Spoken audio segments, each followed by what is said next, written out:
Hello' friends, সকলোকে মোৰ channel Krishnamani ভ্লগছৰ অন্য এটা ভিডিঅ'লৈ মই কৃষ্ণামণিয়ে স্বাগতম জনালোঁ। আবেলিৰ সময় আৰু এয়া আমি গৈছোঁ বজাৰ কৰিবলৈ। তেজপুৰ চক বজাৰ পৰিৱেশ মই অকণমান এয়া দেখাই দিছোঁ। বিশ্বকৰ্মা পূজাৰ বাবে এয়া সুন্দৰকৈ এনেকৈ মালা আৰি থৈছে দোকানত। আৰু আমি ভাবিছোঁ আমাৰো বাইকখনৰ কাৰণে মালা লৈ লওঁ। আৰু এতিয়া আমি এয়া চাই আছোঁ, ইমান ধুনীয়া মালাখিনি আৰি থৈছে দেখিছেনে। এতিয়া আমাৰ মালা লোৱা হৈ গ'ল বাইকৰ কাৰণে। আমি এতিয়া ওলাই আহিছোঁ। বাৰু এনেকুৱা ডালেই নিশ্চয় দোকানখনৰ পৰা মালা ল'লোঁ বাইকৰ কাৰণে। আৰু এতিয়া অকণমান এয়া আহি আছোঁ আগলৈ। দুটামান বস্তু আৰু কিনিব লগা আছে, চাওঁ যদি পাওঁ কিনি লৈ যাম। আৰু আমি দোকানৰ কাষে ফুটপাথৰ দোকানৰ কাষে আহি আছোঁ।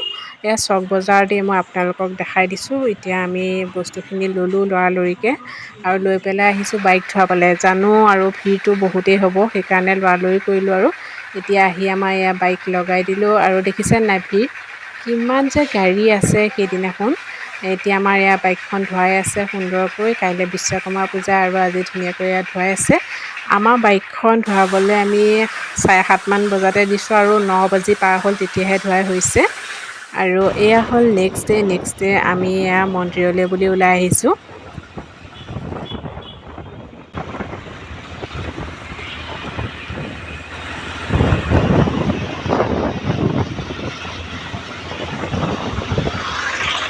আমি কোন মন্দিৰ যাম এতিয়া?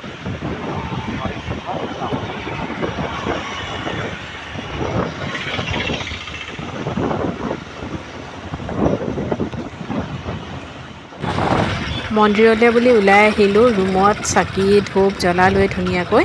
তাৰপিছতো ভাবিলোঁ এপাক মন্দিৰৰ পৰাই আহোঁগৈ দুয়োজন। আৰু এতিয়া আমি মন্দিৰ আহি পাই গ'লোহি। আমি আহিছোঁ তেজপুৰৰ গণেশ ঘাটৰ মন্দিৰ। আৰু এয়া মন্দিৰৰ পৰিৱেশ মই আপোনালোকক দেখাই দিছোঁ। এতিয়া আমি দোকানখনত আমি চাকি বন্তি এইখিনি সকলোখিনি লৈ লওঁ।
এতিয়া এয়া চাকি জ্বলাবলৈ লৈছে আৰু মই ডিস্কখন এতিয়া ধৰি দিছোঁ। ধুনীয়াকৈ তেওঁ চাকি জ্বলাব লৈছে। আৰু মন্দিৰত দেখিছে নাই কিমান ভিৰ হৈছে। আমাৰ সুন্দৰকৈ চাকি বন্তি জ্বলাই হৈ গ'ল। এতিয়া সেৱা ল'বলৈ আমি যাওঁ এতিয়া। আৰু মই সেৱা লৈ অহাৰ পিছত আপোনালোকক দেখাই দিছোঁ। সুন্দৰকৈ আমি সেৱা কৰি আহিলোঁ। সেৱা কৰি অহাৰ পিছত এতিয়া পূজা কৰি আছে সকলো গাড়ীকে পূজাৰীয়ে। আৰু আমাৰ বাইকখনো এইকণতে থৈ দিছোঁ। আৰু বেলেগ বাইকতো পূজা কৰি আছে। গণেশ মন্দিৰৰ মেইন পূজাৰীগৰাকী হয় তেওঁ। এনেদৰে সকলো গাড়ী বাইক সকলোতে এনেদৰে পূজা কৰি আছে। এতিয়া আমাৰ বাইকখনত পূজা কৰিব লৈছে।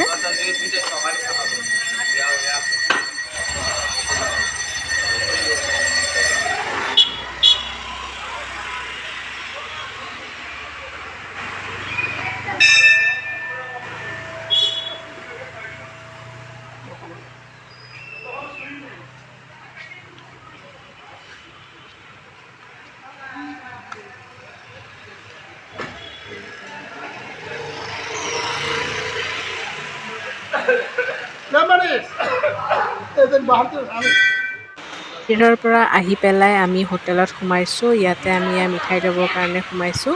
আৰু আমাৰ মিঠাই পেকিং হৈ আছে। আৰু আহি পেলাই ঘৰ পালোহি আৰু এওঁ অফিচ গ'ল আৰু অফিচত তেওঁ অকণমান ভিডিঅ' কৰি আনিছিলে এয়া তাত এনেদৰে বিশ্বকৰ্মা পূজা পাতিছিলে এয়া মই দেখাই দিছোঁ সুন্দৰকৈ আপোনালোকক ভাদ মাহৰ একেবাৰে শেষৰ দিনটোত বিশ্বকৰ্মা পূজা পালন কৰা হয় আৰু মোৰ ফালৰ পৰা সকলোকে বিশ্ব খনিকৰ শ্ৰী শ্ৰী বিশ্বকৰ্মা পূজাৰ বহু বহু শুভকামনা যাচিলোঁ আপোনালোক সকলোকে আৰু এয়া মই আপোনালোকক দেখাই দিলোঁ আৰু সন্ধিয়া আমাৰ ঘৰলৈ অকণমানি আলহী এজন আহিছিলে দেখিছেনে এই এজন ইমান মৰম লগা আৰু ইমান ধুনীয়া ধুনীয়াকৈ কবিতা আবৃত্তি আৰু গান গায় মই এতিয়া তাক গাবৰ কাৰণে কৈছোঁ চাবচোন ইমান ধুনীয়াকৈ গায় অঁ তাৰপিছত মাতা ওম গণ গণপতি নমো নমঃ গোৱা যোনটো জানিয়া সেইটো গাব লাগিব ধুনীয়াকৈ ওম গণ নমো নমঃ সিদ্ধি বিনায়ক নমো নমঃ অষ্টবিনায়ক নমো নমঃ গণপতি বাপ্পা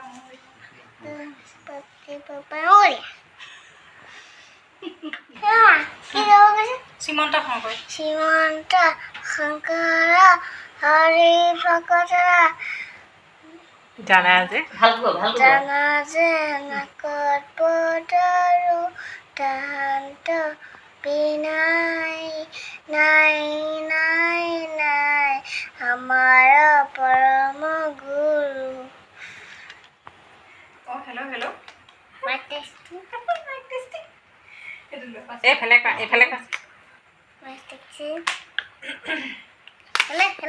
তাৰ দুষ্টামিবিলাকো মোৰ বহুতেই ভাল লাগে আৰু মই মোৰ ভিডিঅ'টো ইমানতে সামৰণি মাৰিলোঁ ভিডিঅ'টো চাই কেনে লাগিলে আপোনালোকে সকলোৱে কমেণ্টছত জনাব ধন্যবাদ